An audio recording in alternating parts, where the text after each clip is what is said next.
नमस्कार बंधुरा रुचिर किचेने सबाइके स्वागत जानाई। कुद्री अनेक भावे खेयेछेन तबे एइभावे एकबार रान्ना करे देखबेन खेते असाधारण लागे। आज निये एसेछि दारुण टेस्टी कुद्रीर एकटी रेसिपि। चलुन देखे निये जाक, आशा करी भालो लागबे। एखाने देखुन आमी 400 ग्राम कुद्री नियेछि। कुद्रीटाके केटे नेब। तो प्रथमेई देखुन एइभावे दुई साइड थेके एकटु एकटु करे फेले दिए लम्बा लम्बा करे और पातला पातला करे कुद्रीटाके केटे निते हबे। तो देखुन बंधुरा किभावे कुद्रीटाके केटेछि। तो एखाने आमी समस्त कुद्री किन्तु केटे नियेछि और रान्नाटा किन्तु खूब चटजलदी हये जाय और खेतेও किन्तु दुर्दान्त हय। এখন কুদ্রিগুলোকে খুব ভালো করে ধুয়ে নিতে হবে। এখানে দেখুন জলের মধ্যে দিয়ে কুদ্রিটাকে ভালো করে ধুয়ে তুলে নেব। আর এখানে নিয়েছি আলু। আলুটাকে এইভাবে একটু পাতলা পাতলা করে আর লম্বা করে কেটে নিয়েছি। আলুটাকেও খুব ভালো করে ধুয়ে নিয়েছি। আর একবার দেখিয়ে দেব কিভাবে সবজিগুলো কেটেছি। এদিকে দেখুন একটা কড়াই বসিয়ে দিয়েছি। কড়াইতে দিয়েছি 2 চামচ সরষের তেল। রান্নাটা আমি সরষের তেলেই করেছি, তবে সরষের তেলেই করার চেষ্টা করবেন, এতে স্বাদটা বেশি ভালো হবে। তেলটাকে খুব ভালো করে গরম করে নিতে হবে। তারপরে দিতে হবে অল্প করে একটু গোটা জিরা। আপনারা চাইলে এখানে একটু কালো সরষেও দিতে পারেন, তাতেও কিন্তু ফ্লেভারটা খুব ভালো হয়। তো জিরাটা যখন একটু ফুটতে শুরু করবে এইভাবে, তখন এখানে দিয়ে দিতে হবে আলু। আলুটাকে দিয়ে ভাজবো না, এইভাবে একটু নাড়াচাড়া করে নিতে হবে। তারপরে এখানে দিয়ে দিতে হবে কেটে রাখা কুদ্রি।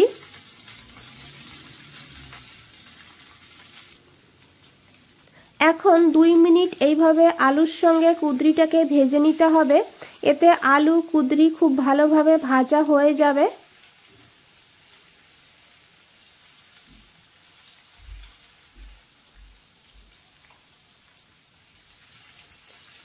তো দেখুন বন্ধুরা এখানে অনেকটা ভাজা হয়েছে। এইভাবে ভেজে নিতে হবে 2 মিনিট। তারপরে ঢাকা দিয়ে 2 মিনিট রান্না করব। তবে গ্যাসের ফ্লেমটা লোতে রাখবেন।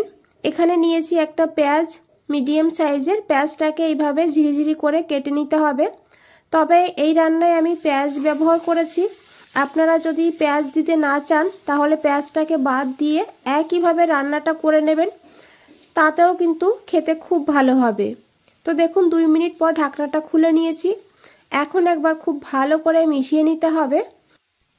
তারপরে এখানে দিয়ে দিতে হবে কেটে রাখা পেঁয়াজ। পেঁয়াজটাকে দিয়ে খুব ভালো করে এইভাবে মিশিয়ে নিতে হবে। যেহেতু জল ছাড়া রান্না, তাই গ্যাসের ফ্লেমটা একদম কমিয়ে রান্নাটা করতে হবে। তারপরে ঢাকা দিয়ে আবারও 2 মিনিট রেখে দেব। আর 2 মিনিট পর দেখুন ঢাকনাটা খুলে নিয়েছি।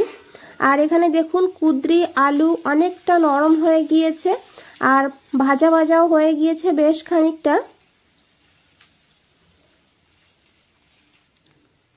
এখন এখানে দিয়ে দিতে হবে পরিমাণ মতন লবণ।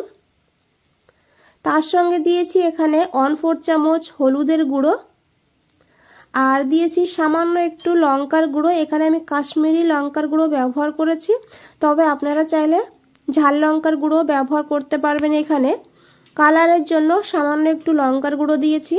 এখন খুব ভালো করে মিশিয়ে নিতে হবে। বন্ধুরা এই রেসিপিটা ভাত পাশাপাশি রুটির সঙ্গেও খেতে দুর্দান্ত লাগে। একবার হলেও এই পদ্ধতিতে বানিয়ে দেখবেন।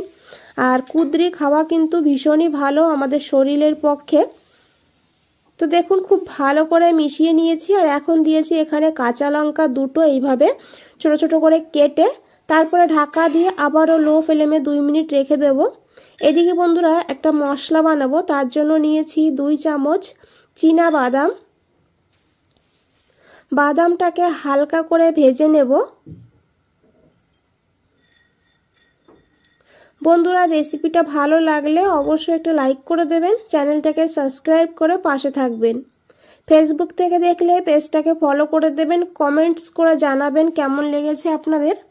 তো বাদামটাকে কিন্তু একদম কালো করে ফেলবো না, এইভাবে যখন হালকা হালকা ভাজা হবে, দেখুন হালকা হালকা কালো হয়ে এসেছে, এইভাবেই ভেজে নিতে হবে। তারপরে দিতে হবে এখানে একটা শুকনো লঙ্কা, তবে ঝাল আপনারা আপনাদের টেস্ট মতো নিয়ে নেবেন এখানে।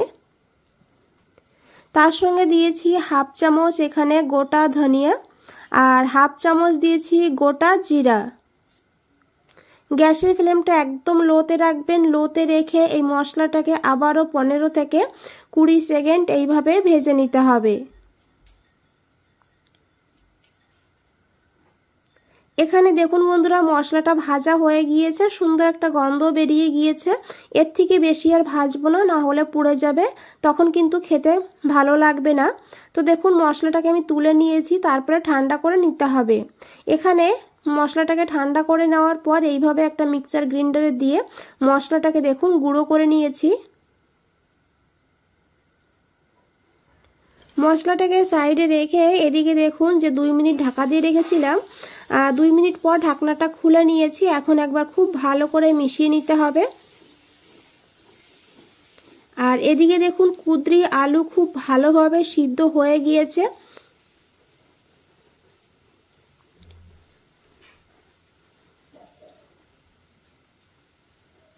এইভাবে রান্না করে দেখবেন, বাচ্চারাও খাবে, এতটা টেস্টি হয়।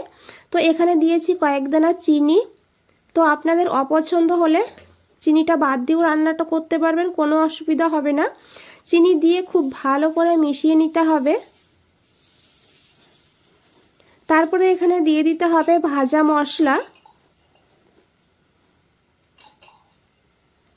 এখানে কিন্তু আমি পুরোটা ভাজা মশলাই দিয়ে দিয়েছি বন্ধুরা। এখন খুব ভালো করে মিশিয়ে নিতে হবে।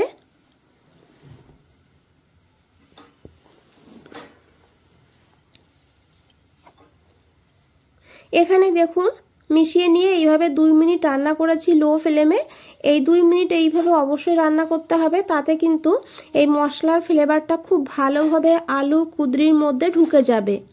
রান্না কিন্তু হয়ে গিয়েছে। এখন এখানে দিতে হবে একটু ধনেপাতা কুচি, দিয়ে খুব ভালো করে মিশিয়ে গ্যাসের ফ্লেমটা অফ করে দিতে হবে। হাতে সময় থাকলে 2 মিনিট রেখে দিতে পারেন স্ট্যান্ডিং টাইমে, না হলে সঙ্গে সঙ্গেও কিন্তু পরিবেশন করতে পারেন। আর বন্ধুরা আশা করি দেখে বুঝতেই পেরেছেন কতটা লোভনীয় লাগছে।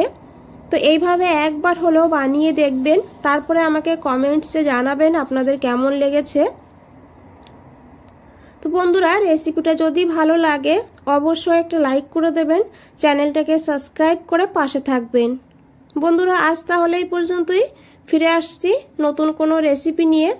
ভালো থাকবেন, সুস্থ থাকবেন, সবাইকে অনেক অনেক ধন্যবাদ এত সময় ধৈর্য ধরে রেসিপিটা দেখার জন্য।